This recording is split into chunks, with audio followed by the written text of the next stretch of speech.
চলতি বছরের শেষ প্রস্তুতি ম্যাচে মাঠে নামার প্রস্তুতি নিচ্ছে পাঁচবারের বিশ্ব চ্যাম্পিয়ন ব্রাজিল।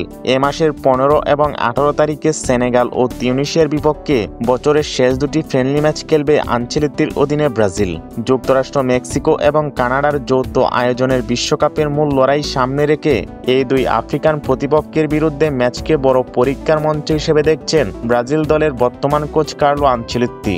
মে মাসে রিয়াল মাদ্রিদ ছেড়ে ব্রাজিলের দায়িত্ব নেওয়ার পর এটি আনচেলত্তির 7 নম্বর ম্যাচ। বিশ্বকাপের আগে খেলোয়াড়দের যাচাই করা এবং নতুন কৌশল পরীক্ষা করাই এই ম্যাচ দুটি তার প্রধান লক্ষ্য।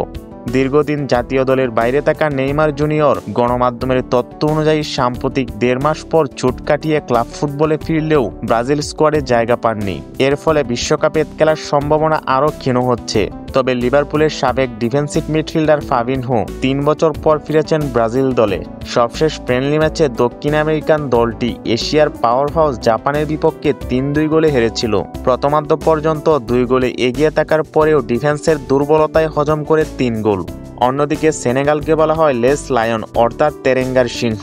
সাদিও মানের দেশটি রয়েছে দুর্দান্ত ফর্মে, শেষ 5 ম্যাচে সবকটিতেই জয় এবং আফ্রিকা অঞ্চল থেকে জায়গা করে নিয়েছে বিশ্বকাপের মূল পর্বে। তাই ব্রাজিলের বিপক্ষে এই ম্যাচটি তাদের জন্যও নিজেদের শক্তির প্রমাণ দেওয়ার বড় এক মঞ্চ।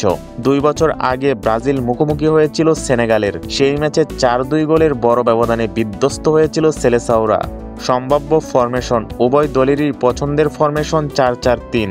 ব্রাজিলের সামনে এই ম্যাচ প্রতিশোধ নেওয়ার বড় এক মঞ্চ, আর সেনেগালের সামনে জয়ের দ্বারা ধরে রেখে নিজেদের শক্তিমাত্রার প্রমাণ দেওয়ার বড় এক সুযোগ।